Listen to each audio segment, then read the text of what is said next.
پہلا سوال محمد اکبر بھائی ہمارے راولپنڈی سے کرتے ہیں۔ وہ کہتے ہیں کہ گھر والوں کے ساتھ باجماعت نماز میں گھر کی عورتیں آواز کے ساتھ آمین کہہ سکتی ہیں؟ یعنی گھر پر جب عورتیں آمین کہیں گی باجماعت نماز پڑھتے ہوئے تو کیا اپنی آواز کو بلند کر سکتی ہیں؟ ظاہر ہے کہ یہ مسئلہ احباب کو معلوم ہے کہ جب مسجد میں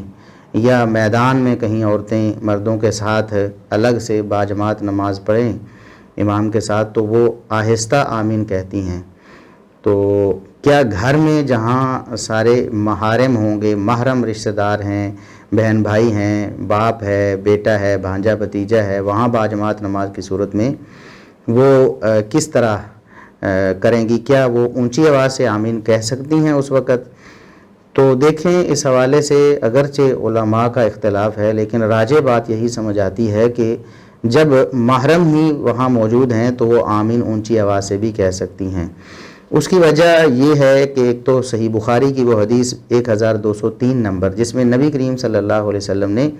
باجماعت نماز کی صورت میں امام صاحب کے بھولنے پر مردوں کو کہا کہ وہ بول کر لقمہ دے دیں گے اور عورتوں کے لیے کہا کہ وہ ہاتھ پر ہاتھ مار کر اطلاع کریں گی۔ اگر عورتیں ہی ہیں یا مردوں کو پتہ نہیں چلا یا مرد جو موجود ہے اس کو پتہ نہیں چلا، عورتیں ہی ہیں تو وہ امام کو کیسے اطلاع کریں گی؟ وہ ہاتھ پر ہاتھ ماریں گی۔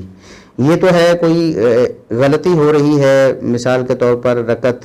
اٹھنا ہے نہیں اٹھا جا رہا یا بیٹھنا تھا نہیں بیٹھا جا رہا، ایسی صورت میں مرد سبحان اللہ کہہ کر بول کر لقمہ دیں گے اور عورتیں جو ہیں وہ ہاتھ پہ ہاتھ مار کر اس طرح آواز پیدا کریں گی تاکہ امام کو پتہ چلے کہ کوئی غلطی ہو رہی ہے۔ اسی طرح اگر کوئی امام صاحب قرآن کریم پڑھ رہے ہیں اور ان سے قرآن کریم پڑھنے میں کہیں قرات کی غلطی ہو رہی ہے، وہ بھول رہے ہیں، تب بھی یہی قاعدہ کلیہ ہے کہ مرد جو ہیں وہ بول کر لقمہ دے دیں گے کہ یہاں ایسے پڑھنا ہے، اور عورتیں وہ بول کر لقمہ نہیں دیں گی، وہ ہاتھ پر ہاتھ ہی ماریں گی، صرف اطلاع کریں گی کہ غلطی ہو رہی ہے۔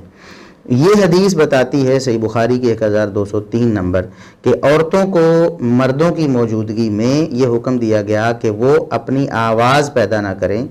زبان سے بولیں گی تو ہو سکتا ہے کہ یہ فتنے کا سبب ہو جائے، تو عورتیں اپنی آواز نہیں بلکہ ہاتھ پہ ہاتھ مار کر اطلاع کریں۔ حافظ ابن حجر رحمہ اللہ تعالی اس حدیث کے تحت لکھتے ہیں کہ عورت کو سبحان اللہ کہنے یا بول کر امام کو اطلاع کرنے سے منع اس لیے کیا گیا ہے کہ فتنے کا خدشہ ہے، وہاں غیر محرم لوگ بھی موجود ہیں کہ ان کی توجہ اس عورت کی آواز کی طرف ہو سکتی ہے، اس لیے مردوں کو کہا گیا کہ وہ بول کر امام کو اطلاع کریں اور عورتوں کو کہا گیا کہ وہ ہاتھ پہ ہاتھ مار کر اطلاع کریں۔ تو اس سے پتہ چلتا ہے کہ اس حدیث میں جو عورتوں کو زبان سے بولنے سے منع کیا گیا وہ فتنے کے خدشے سے کیا گیا ہے، جبکہ گھر میں جب باجماعت نماز محرم لوگ آپس میں پڑھ رہے ہیں تو وہاں فتنے کا کوئی خدشہ نہیں ہوتا۔ اور اسی طرح ابن قدامہ رحمہ اللہ تعالی مشہور فقیہ ہیں، وہ اپنی کتاب المغنی میں لکھتے ہیں کہ اگر وہاں مرد موجود ہیں جو غیر محرم ہیں تو پھر عورت جہری طور پر آمین نہیں کہے گی، لیکن اگر اس کے محرم ہی موجود ہیں تو وہ جہری طور پر آواز کر سکتی ہے، نماز میں کوئی حرج نہیں ہے۔ لہٰذا آپ گھر پر جب باجماعت نماز پڑھ رہے ہیں تو آپ کی عورتیں اونچی آواز سے آمین کہہ سکتی ہیں، اگرچہ شیخ ابن عثیمین رحمہ اللہ اور دیگر کچھ علماء اس طرف بھی گئے ہیں عورتوں کے لیے مطلقاً سری طور پر آمین کہنا ہے، لیکن یہ بات زیادہ درست معلوم ہوتی ہے جو میں نے پہلے عرض کر دی ہے۔